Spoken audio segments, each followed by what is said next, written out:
2 burly men accompanied the dentist when he came back for his appointment in the evening. The men filled up all the space in our undersized 2-room dwelling that we rented from our landlady, Mrs. Cantor.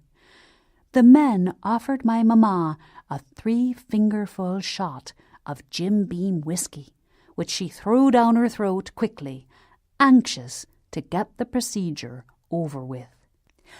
The men offered me a shot too, so that I could sleep through all the bellowing, but I said, "No, thank you. I am much too young for whiskey, and I need to help my mother." I held my mamma's clammy hands tight, while the big man with the black suspenders and greying white shirt that desperately needed laundering held her shoulders back and down.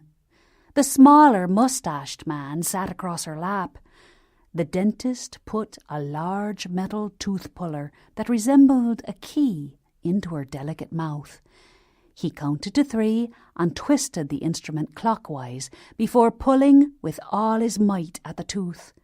The tooth cracked in several places, blood poured down my mamma's chin, and the dentist wiped away the sweat that ran into his eyes.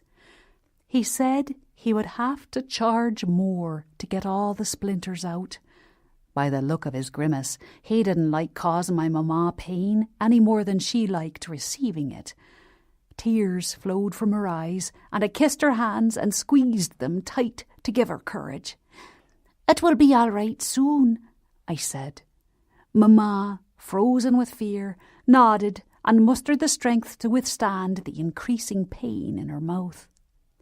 "Sir, maybe you ought to have a shot of that whiskey," I said, facing the dentist. He chuckled, as if I had told a good joke, and wiped his sweaty brow once more. Then he opened my mamma's mouth and poked around inside.